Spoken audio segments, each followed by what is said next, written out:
Hello दोस्तों, आप सभी का अपना यूट्यूब चैनल YRS क्लास में बहुत बहुत स्वागत है। तो दोस्तों, इस वीडियो में मैं आज आपके सामने कक्षा सामाजिक विज्ञान का जो आपका खंड खा है नागरिक शास्त्र में जो आपका पहला पाठ है केंद्र सरकार। इसके पहले के वीडियो में केंद्र सरकार के जितने भी बहुविकल्पी के महत्वपूर्ण प्रश्न थे वो मैं आपके सामने बता दिया था। तो आज की वीडियो होगी केंद्र सरकार में जो आपका अतिलघुत्तरी का महत्वपूर्ण प्रश्न है वो होगा। यानी इस वीडियो में जितने भी केंद्र सरकार की अतिलघुत्तरी के महत्वपूर्ण प्रश्न हैं वो मैं आज आपके सामने अच्छे तरीके से बताने वाला हूं। चलते हैं प्यारे बच्चों, प्रश्न नंबर एक आपके सामने कह रहा है, संसद के दोनों सदनों, चाहे सदन कहे चाहे अंग कहे, संसद के दोनों सदनों या अंगों के नाम लिखिए। तो इसके उत्तर में लिखेंगे, संसद के दो सदन होते हैं प्यारे बच्चों, आपको याद रखना है। लोकसभा को हम निम्न सदन के नाम से जानते हैं, जबकि राज्यसभा को हम उच्च सदन कहते हैं। यानी आपसे ऐसे पूछ सकता है कि सदन को निम्न और किस सदन को उच्च सदन कहा जाता है। तो आपको ध्यान देना है, लोकसभा को निम्न सदन जबकि राज्यसभा को उच्च सदन कहा जाता है। प्रश्न नंबर 2 आपके सामने कह रहा है, प्रधानमंत्री की नियुक्ति कैसे की जाती है। तो प्यारे बच्चों, प्रश्न दूसरा है, प्रधानमंत्री की नियुक्ति कैसे की जाती है। जैसा कि आप सब जानते हैं, अभी वर्तमान के प्रधानमंत्री कौन है, श्री नरेंद्र नाथ मोदी जी हैं। तो प्रश्न है, प्रधानमंत्री की नियुक्ति कैसे की जाती है। तो इसके उत्तर में लिखेंगे, लोकसभा में जिस दल को बहुमत मिलता है या जो लोकसभा का चुनाव जीत लिया होता है, या लोकसभा में जिस दल को बहुमत मिलता है उस दल के नेता को राष्ट्रपति प्रधानमंत्री पद के लिए आमंत्रित करता है। यानी प्यारे बच्चों, लोकसभा में जिस दल को पूर्ण बहुमत मिलता है उस दल के जो नेता होते हैं वो राष्ट्रपति प्रधानमंत्री पद के लिए क्या होते हैं, आमंत्रित करता है। प्रश्न नंबर 3 आपके सामने कह रहा है, कैबिनेट मंत्री अन्य मंत्रियों से किस प्रकार भिन्न होता है, किस प्रकार अलग होता है।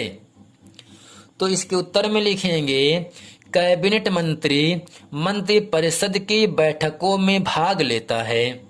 अगर आपसे कोई पूछे कैबिनेट मंत्री किस परिषद में बैठते हैं या भाग लेते हैं, तो आपको बताना है मंत्रिपरिषद की। कैबिनेट मंत्री मंत्रिपरिषद की बैठकों में भाग लेते हैं, अन्य मंत्री इसमें भाग नहीं ले सकते हैं। प्रश्न नंबर 4 है, राज्यसभा में राष्ट्रपति द्वारा कितने सदस्य मनोनीत किए जा सकते हैं। ये जो प्रश्न है 2003 में प्रश्न पूछा गया है। तो इसके उत्तर में लिखेंगे 12 सदस्य। यानी प्यारे बच्चों, राज्यसभा में राष्ट्रपति के द्वारा 12 सदस्यों को मनोनीत किया जा सकता है। प्रश्न नंबर 5 आपके सामने है, एक व्यक्ति भारतीय राष्ट्रपति पद के लिए प्रत्याशी है।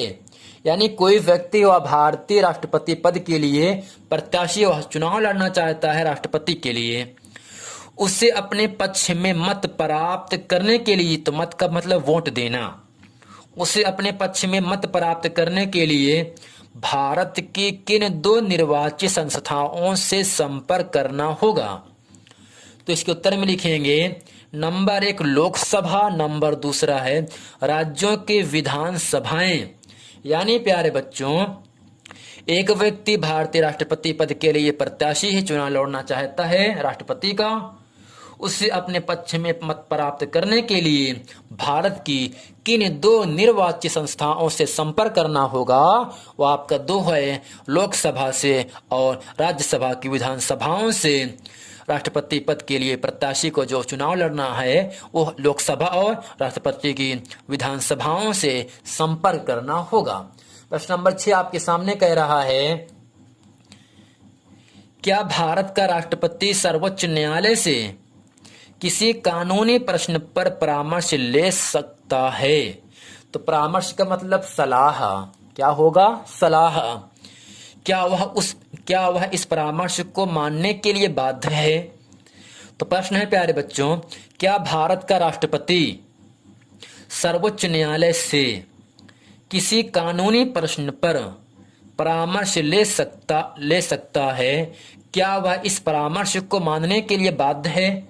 तो इसके उत्तर में हम जानेंगे हाँ, भारत का राष्ट्रपति सर्वोच्च न्यायालय से किसी कानून प्रश्न पर परामर्श ले सकता है, परंतु वह इसे मानने के लिए बाध्य नहीं है।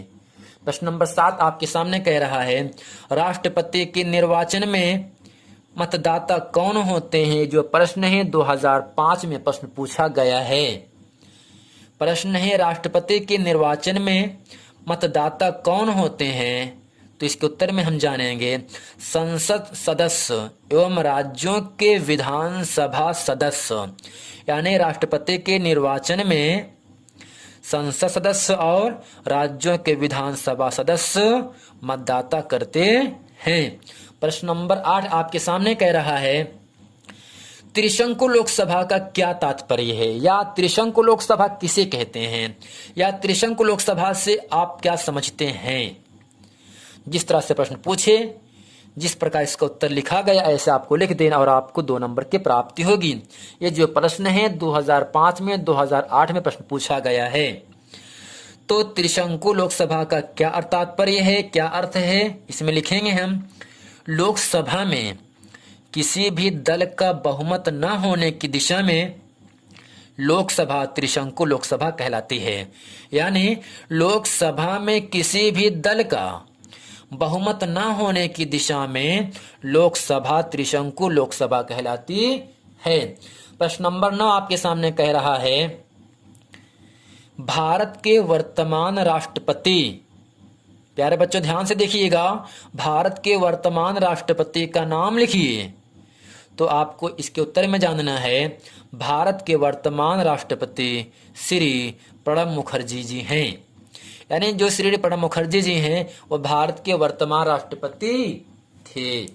प्रश्न नंबर 10 आपके सामने कह रहा है, किसी वित्त विधेयक को राज्यसभा अधिक से अधिक कितने दिनों तक रोक सकती है?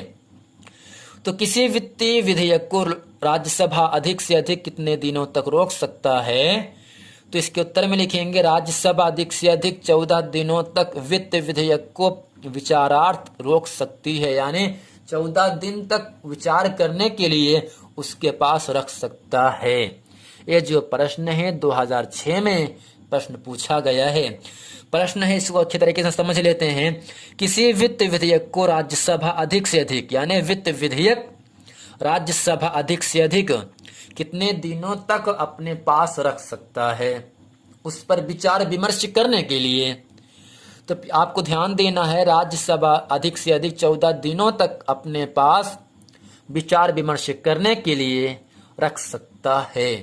तो प्यारे बच्चों, उम्मीद करते हैं कक्षा 10 विषय नागरिक शास्त्र का जो आपका केंद्र सरकार के जो जितने भी अतिलघुत्तरी के महत्वपूर्ण प्रश्न थे, ये प्रश्न आपको अच्छे तरीके से समझ में आ गए होंगे। तो हम उम्मीद करते हैं यदि ये प्रश्न एग्जाम में पूछे जाएंगे तो आप इसे अच्छे तरीके से आप कर लेंगे। तो प्यारे बच्चों, उम्मीद करते हैं ये पूरा प्रश्न आपको बहुत अच्छे तरीके से समझ में आ गया होगा।